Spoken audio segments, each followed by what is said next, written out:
right? Once a month, Jason, is that correct? Jason, can you tell us a little bit what you guys do with regard to the cadet program? Sure. So starting out, we started off in the classroom. Just get some insight on what it is to be a police officer. Cleared up some misconceptions, actually gaining information that we can use. And then right after that, we're practicing, pulling people over, what goes into a police stop. Just this past about 2 weeks ago or a week ago, we had a bloodhound day, and they're explaining how tracking works, things like that. If not this week coming up, week after, we are crime scene, because Okay. we're like forensics, and then we're doing a power test, which is a great time. Okay, so thank you, Jason. And then the last one we have up there is the Illinois Army National Guard. Actually, we've been in great contact with the Illinois Army National Guard right down the street here, 10 minutes down the street at the Crestwood Armory. And the one that made that all possible this year, I'm going to call her out if she doesn't know this, but Allie Sanchez right here. So all three of these students right here, standing on the far left, David Alcantar, Allie Sanchez, and Moises, they are all enlisted, ready to go for next year. Okay, so you think of the National Guard, you think of being a weekend warrior, and you think of your 2 weeks during the summer. They've already been doing their weekend warriorship, so to speak. So without Allie, none of this would have been possible. So kudos to Allie.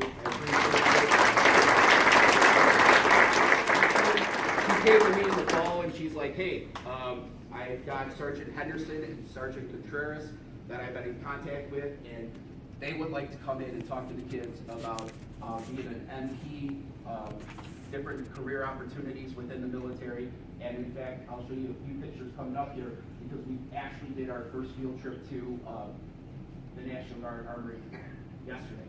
So a little bit about the enrollment. Last year when I took over the program, we had 25 students. This year we have 121 students.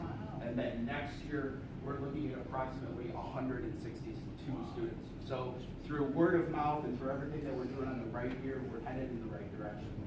What do we do in class? We do a number of different things in class. Whether it be intro to laws, we do an LSAT challenge, which is the law school acceptance test. So we actually introduce them to the law school acceptance test, meaning what does it take to get into law school? So we're planting these seeds very early in the game, okay? They would be taking that test normally as a junior in college, and here they're getting a sample of it in a high school class. Supreme Court cases that of and relate to the Bill of Rights, the court system, policing and crimes, and last one is corrections and prisons. So who is this course ideally for? Ideally, it's for people that want to be police officers. Maybe you want to be CSI, military members as we have up here, court reporters, paralegals, and lawyers, okay? However, if you don't want to be any of those, it is good just to become an informed citizen of your rights and responsibilities out and about, okay? Some things that we do actively in class, we've had visits from Officer Gully and Officer Olmos as well, whether it be fingerprinting, intro to the squad car, handcuffs. There's Jason down there on the bottom right with regard to the riot gear. Those have been some fun activities. We actually made the front page of the Messenger back on January 10th this past year, and those are the kids holding up their fingerprint cards. We've done field trips to the Midlothian Police Station, as I said, and then we posed for a group picture right down the road here, just on the other side of the tracks. We've attended the Cook County Criminal Courts building down in 26th in California. We did that this past fall, and Mr. Milton, Colin Milton, my supervisor, made that all possible, so I appreciate that, Colin. And moving on, Sergeant Contreras and Sergeant Henderson have opened us with a number of different opportunities with regard to the National Guard. And the National Guard really does have some great opportunities because of the fact that with regard to college tuition, obviously college tuition is very expensive. But if you know anything about the National Guard at all, they will pay 100% tuition to most Illinois state schools. So these three young individuals up here will have their tuition completely paid for. So this was our field trip yesterday. We all posed for a little picture in front of the sign there, and the National Guard actually treated us to lunch. You guys want to tell us what you had yesterday for lunch? Jackie, what do we have? I had beef stew. So, what are they called though? What's the acronym? The MRE. MREs, meals ready to eat, okay? Needless to say, the kids wanted to go to McDonald's afterwards, okay? That is a true story, okay? These are a couple of other pictures from the day. They really enjoyed themselves. And last but not least, that picture on the far left there, Lady, Leslie, and Jackie, they are not here tonight because they are in Chicago at MEPS. What is MEPS? MEPS is the examination place that you have to pass to be able to enlist in the National Guard. They do a drug test, blood test, make sure you're physically fit to be able to handle what we endure during basic training and AIT. Absolutely. So there's 3 more individuals getting ready to rock and roll within the National Guard. So, any questions from anybody right here? What I like to say with regard to this class is it really helps students obtain the career knowledge for their tomorrow, because it's their tomorrow that we're really holding within our hands. So, questions? If not already, is there an appetite to include criminology in here? Criminology, I know there is a forensics class too at Hillcrest, so I think there's a little bit of overlap. Jackie can speak to that because she's in both classes. And because it's a travel class, we do things like fingerprints as well. We've done crime scenes as well. We learn how to. We also had a detective come in for our class, and he talked to us about what goes on, the things he sees, things that they just see before them, but it's actually really difficult for them to do every day. And just we've done many things. We're going on a field trip tomorrow for the Science Museum of Science and Industry. And our 2 on the end here, Luke and Juana, they are modeling our shirts for this year. For the last 2 years, we've done a shirt. Why don't you guys go ahead and turn around and show up your liking these shirts. So those are our shirts for this year. We always do some kind of theme throughout the year. The shirts that you see up there, the green there, were our shirts from last year. So, got it. Awesome. You got it. All right. Louis has got it covered. Very good. The only thing you're missing is that one, right? All right. Anybody else? No. Thank you very much. Thank you all for that.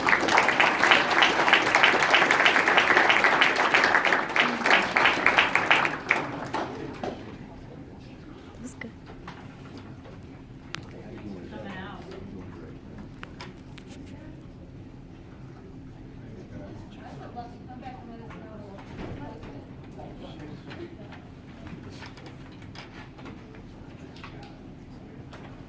So next up, we're going to start on another elective course that we have. We have Ray Slade here to talk about our principles of engineering. You guys can come over there. And they brought some robots to share. So I'm going to introduce Mr. Slade, who's going to take over and introduce our students. Talk about the robots. Hello. Hello, everybody. Thank you for the opportunity to come out and talk to you guys. I was fortunate last year to talk about the first engineering class that we have through Project Lead the Way, which was the Introduction to Engineering Design. And now this school year we've added the Principles of Engineering class, which is the second class in the engineering sequence through Project Lead the Way.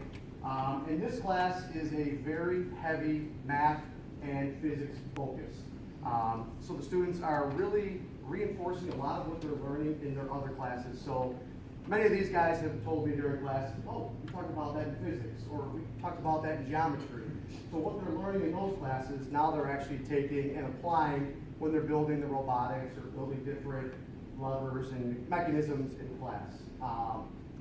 They also get a little bit of an introduction to some coding, which is one of the biggest skills that's in demand in terms of the career fields. So the students are using a program called Robot C, which is the coding program through the VEX Robotics software, the kits that we use, which is what these gentlemen are holding right here. So you guys want to put those down, you don't have to hold them, you can drive them around. We'll talk a little bit here in a second about this project that these students worked on.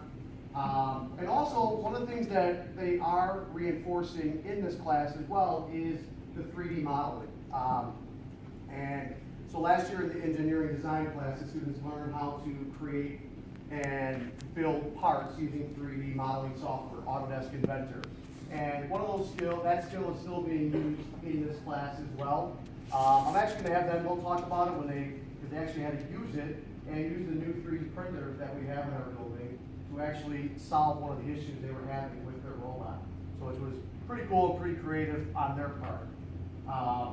So Project Lead the Way, their whole idea behind their curriculum is learning by doing. Everything is hands-on, everything is group work, everything is teamwork. So everything that they're doing in the classes, they are working together, they're coming up with decisions together, they're communicating together, they're arguing together, they're doing everything that they can to solve the problem.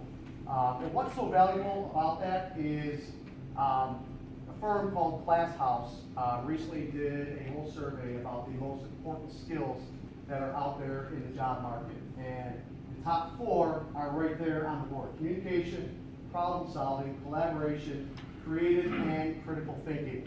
And these are some of the skills that are highlighted in this class. Because like I said, they're always working together, they have to come up with their decisions together, and they have to talk and build and create everything together. So these are the skills that they're learning, and these are the skills that are in demand in the job market. These are just some more pictures of them building, some of them actually putting in some of the coding into the computer. And I think Jose actually has his computer. He's going to show you how that works here in a second. And then I put this slide on here. I was reading an article on CNN that was talking about Youngstown, Ohio, and how their GM plant just closed out. And a lot of their steel plants and their manufacturing plants have closed. And one of the things they have done is 3D printing companies are actually taking over those plants and putting in 3D printers, and they're building and creating robotics hubs in Youngstown, Ohio. And part of the article was saying is that they are looking for young, energetic people that have a knack for these areas because they can't find people to fill the jobs. So again, the skills that they're learning is what's going to be preparing them for the future.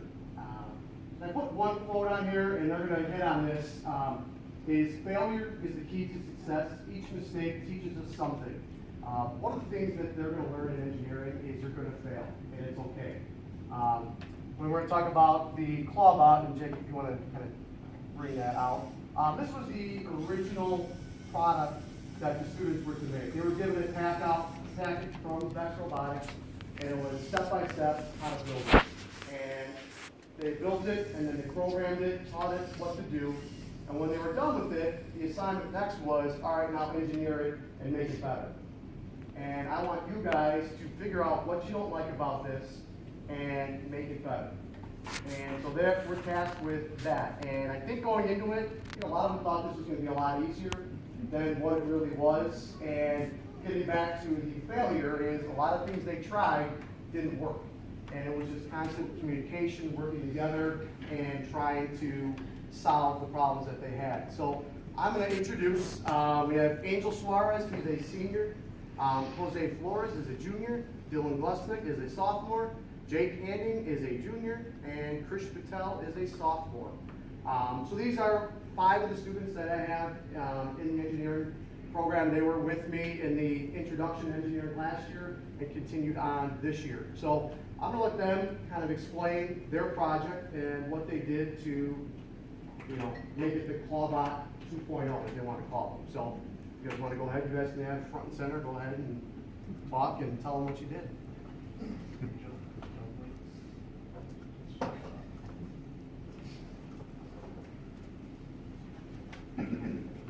So I'm going to just kind of hand out and just some more of the engineering notebooks, and this is from Angel, this engineering notebook, just kind of documents all the work that they do and what goes into making these products and making the changes, and they document it as they go through.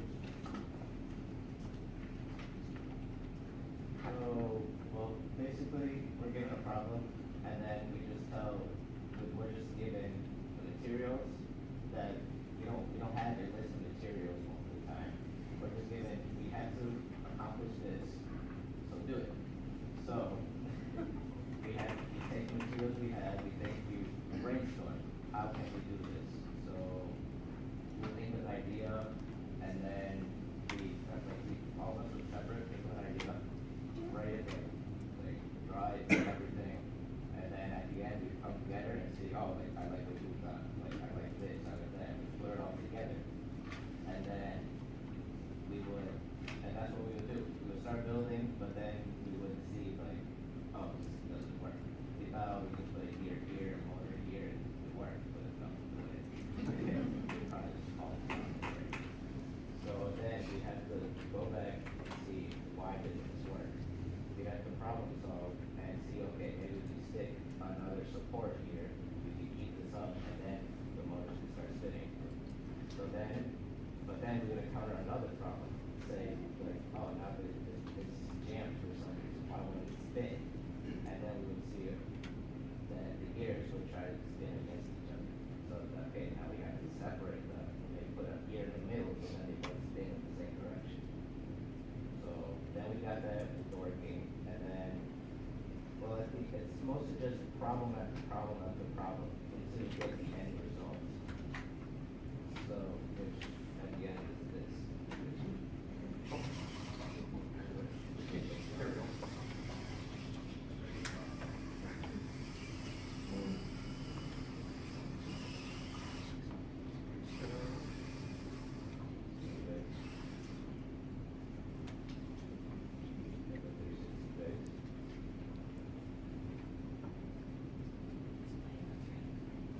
Okay, so where is the, I'm looking at one of your books with notes, it says add motor to wrist of claw, where's that motor?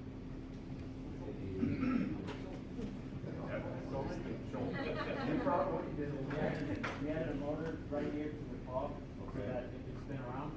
And then we added a motor at the base, under the base, so that it would spin around, 360 motion. And then we added two motors right here. This spins the elbow up and down. And one of the problems we had is that the claw was too heavy, so we had to 3D print a what was it called? Snail camera. So that's the improvement on this? So yeah, so this is what they originally had, and that's what they put it Wow.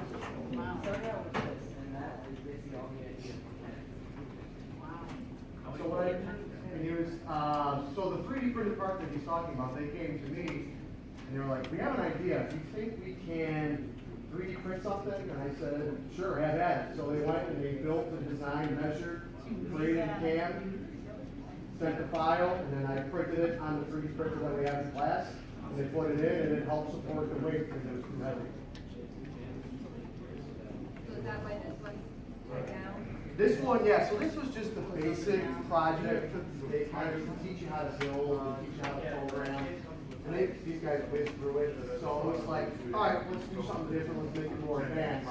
So I said, what don't you like about it? And they wrote down ideas, and I said, all right, I'll build it. And it's very much student driven, which is really nice. That's probably, yeah, it's really neat.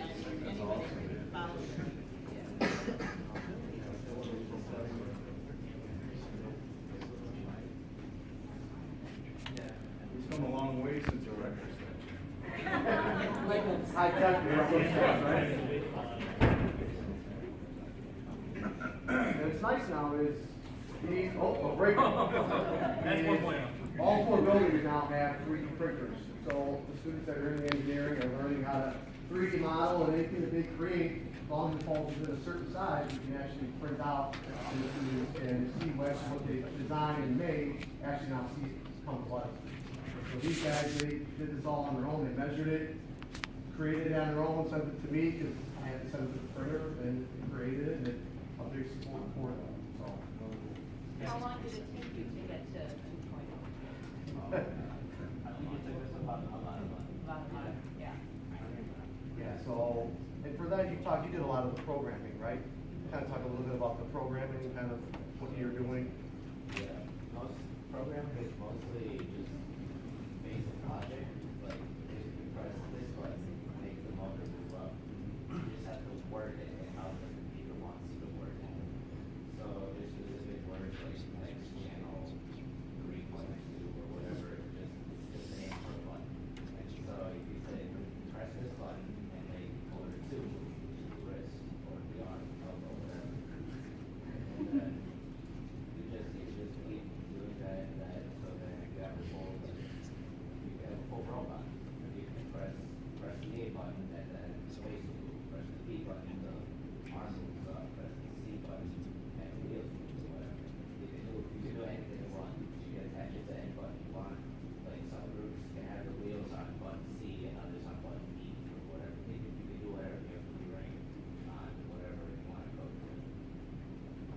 So what kind of memory does this take? Where's the chip? Where's that housed at? So make the cortex. The brains of the operation. Right here. There's 5 of them. What's the memory size? You don't know. This sends all the information to the specific word at the end. Gotcha.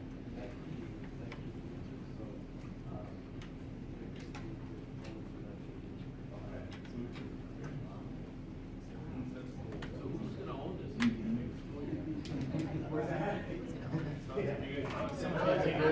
Right? Yeah, that's it. These pages here ask for a signature and a witness. Is this the patent here for? Well, that's part of, with the engineering, is actually learning that when you create designs and you put something into your notebook, to make sure you sign it, to make sure you have something signed, so in case you do come up with an idea, then it is yours, so nobody can't take it. So just teach them to think like an engineer and have that, those skills as well. Pretty sure it's probably this. Let's see how much it makes first, right? Then you thought about going through this process, have you changed your college aspirations or what you're interested in job-wise? Yeah, this really shaped what I want to do. At first, before last year, which was the first program, which was the first class, I didn't really know what I wanted to do. Like, I know I want to do engineering, but not really something mechanical, like science or whatever. But then last year I went into the intro class, and I was like, oh, I'm really good at using the computer to build like 3D models and stuff. So like that narrowed it down a lot. And then this year with the programming of the robots, I found that I really enjoy this. And this is what I want to do like for the rest of my life, pretty much. So So somebody was looking at colleges, so I saw top 3, MIT and Stanford, but I didn't find a third one. Actually, he'll never say it, but I've had Angel now, was it 4 years now you've been in my class? So I've had the good fortune of getting to know him, and he's one of the top students I've had. And he'll never say anything because he's too humble, but he actually was just accepted to Illinois' School of Engineering at University of Michigan.